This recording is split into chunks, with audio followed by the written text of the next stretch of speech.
नमस्कार, मी मोहिते सर. तुमच्या सर्वांचं स्वागत आहे पुन्हा एकदा आपल्या नवीन व्हिडिओमध्ये. मित्रांनो, तुम्हाला रात्री उशीरपर्यंत झोप लागत नाही का? बेडवर पडून राहता परंतु डोक्यातले विचारच संपत नाहीत. सकाळी उठल्यानंतर फ्रेश अजिबातच वाटत नाही का? याचं एक कारण आहे की आपल्याला झोप न लागणे. झोप ही आजच्या धावपळीच्या युगातली सर्वात मोठी समस्या बनली आहे. एक महत्त्वाची गोष्ट अशी आहे की झोपेसाठी गोळ्या नाहीत, परंतु झोपेसाठी चांगल्या सवयीची गरज आहे. आजच्या व्हिडिओमध्ये मी तुम्हाला सांगणार आहे झोप लागण्यासाठी आपण काय करावं, काय खावं, काय खाऊ नये, त्याचबरोबर प्राणायाम, योगा. तर मित्रांनो, हा व्हिडिओ आपण शेवटपर्यंत पहा. त्यापूर्वी आपण झोप न लागण्याची कारण आपण शोधूया. रात्री उशीरपर्यंत आपण मोबाईल पाहतो, त्यामुळे आपल्याला झोप लागत नाही. ताण तणाव, चिंता या गोष्टी यामुळे आपल्याला झोप लागत नाही. अनियमित वेळ असते, झोपण्याची वेळ आपली निश्चित नसते, त्यामुळे आपल्याला झोप लागत नाही. जड आणि उशिरा जेवण जर आपण केलं तर आपल्याला निश्चित झोप लागत नाही. आणि व्यायामाचा अभाव असेल तर आपल्याला झोप लागत नाही. मित्रांनो, शांत झोपेसाठी काय करावं?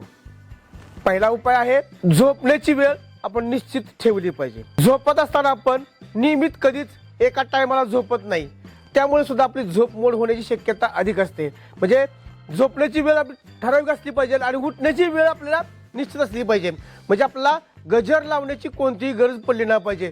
अगदी ठराविक वेळ आपण जर झोपेची केली त्याच वेळेला आपण झोपलं पाहिजे, त्याच वेळेला आपण उठलं पाहिजे. जर असं असेल तर आपल्याला झोप हमेशा त्याच वेळेला बरोबर चांगल्या रीतीनं लागू शकते. डिजिटल डिटॉक्स, प्रामुख्यानं रात्री उशीरपर्यंत आपण काय करतो? मोबाईल, टीव्ही, लॅपटॉप पाहत बसतो. आणि या मोबाईल, टीव्ही, लॅपटॉपच्या माध्यमातून जो स्क्रीन आहे त्या स्क्रीन मधून निघणारा जो निळा प्रकाश आहे तो झोप आपली संपवतो. त्यामुळे रात्री झोपण्याच्या अगोदर 1 तास आपण आपला मोबाईल, टीव्ही, लॅपटॉप आपला बंद ठेवला पाहिजे, तर आपल्याला चांगल्या रीतीनं झोप लागू शकते. झोपण्याआधी आपण रिलॅक्स रुटीन आपलं असलं पाहिजे. प्रामुख्याने काय, संध्याकाळी झोपण्याच्या अगोदर आपण थोडंसं पाणी कोमट करावं, त्या पाण्यामध्ये आपले पाय बुडवून 10 ते 15 मिनिटं आपण त्यात बसावं. त्यामुळे आपला पूर्ण शरीर आपलं रिलॅक्स झाल्यासारखं किंवा शांत झाल्यासारखं आपल्याला जाणवेल आणि आपल्याला झोप चांगल्या रीतीनं लागू शकेल. त्याचबरोबर आपल्याला वाचनाची सवय असली पाहिजे. जर आपण रात्री झोपण्याच्या अगोदर आपण थोडंसं जर वाचन केलं तर आपल्याला चांगल्या रीतीनं झोप लागू शकते. बेडचा वापर फक्त झोपेसाठी करा, कारण बऱ्याच जणांना काय असतं, बेडवर गेल्यानंतर मोबाईल पाहण्याचं किंवा इतर काही काम करत बसायची सवय असते. तर या गोष्टी आपण जर टाळल्या तर आपल्याला चांगल्या रीतीनं झोप लागू शकते. त्याचबरोबर रात्री झोपण्यापूर्वी जर 1 चमचा आपण अश्वगंधा कोमट पाण्यातून घेतला आपण आणि जर ढवळून जर आपण ते प्राशन केलं तर पूर्ण शरीर आपलं शांत होईल आणि आपल्याला शांत रीतीनं झोप लागू. प्रामुख्यानं विद्यार्थ्यांसाठी हे खूप फायदेशीर ठरेल. त्याची लिंक ही मी तुम्हाला देईन. चांगली झोप लागण्यासाठी घरगुती उपाय आपण काय करावेत? तर प्रामुख्यानं रात्री झोपते वेळी आपल्याकडे तूप असतं, देशी गाईचं तूप असतं. त्या तुपाने जर आपण पायाच्या तळव्याची जर मालिश केली, हलक्या अशी मालिश जर केली तर चांगल्या रीतीने आपल्याला झोप लागू शकते. लॅव्हेंडर तेलाचा जर आपण सुगंध घेतला तरी सुद्धा आपल्याला चांगल्या रीतीनं झोप लागू शकते. किंवा लॅव्हेंडर फुलाचा जर आपण वास जर घेतला तरी सुद्धा त्याचा आपला खूप मोठा फायदा होऊ शकतो. मित्रांनो, झोप लागण्यासाठी आपण काय खावं? प्रामुख्यानं आपण रात्री झोपताना जे कोमट दूध घेतो आपण त्याच्यामध्ये थोडंसं जर आपण जायफळ टाकून घेतलं आणि ते प्राशन केलं, आपण सेवन केलं तर चांगल्या रीतीनं झोप लागू शकते. साधारणतः आपण दररोज 2 ते 3 बदाम जर आहारात घेतले आपण तरी सुद्धा आपल्याला झोप चांगल्या रीतीनं लागू शकते. झोपेसाठी हलकं आणि पचणारं जर अन्न आपण सेवन केलं तर निश्चित आपल्याला झोप लागू शकते. मित्रांनो, झोपेसाठी आपल्याला प्राणायाम आपण काय घेतला पाहिजे? तर पहिला प्राणायाम आहे अनुलोम विलोम हा प्राणायाम. आता अनुलोम विलोम म्हणजे काय? हळुवारपणे श्वास घ्यायचा, हळुवारपणे सोडायचा.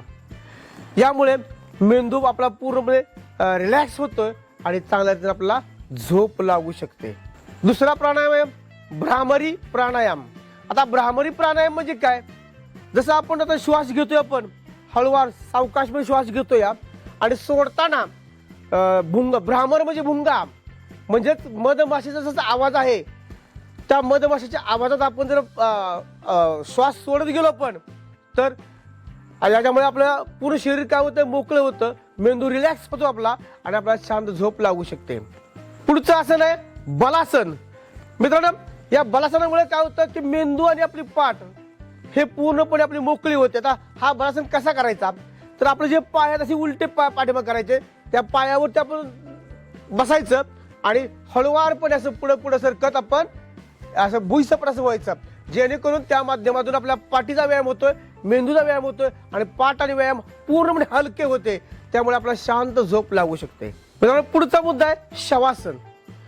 प्रामुख्यानं 5 मिनिटं आपण शांतपणे असं शव म्हणजे प्रेतासारखं आपण जर झोपून राहिलो तर त्याचा खूप मोठा फायदा आपल्याला झोपेसाठी होऊ शकतो. आणि शेवटचा मुद्दा आहे मेडिटेशन. अगदी 5 मिनिट शांत बसा, डोळे झाका आणि मेडिटेशन करा. त्याच्यामुळे आपला शांत चांगल्या रीतीने झोप लागू शकते. मित्रांनो, हा व्हिडिओ जर आपल्याला आवडला असेल तर लाईक करा, शेअर करा आणि सबस्क्राईब करायला विसरू नका. धन्यवाद.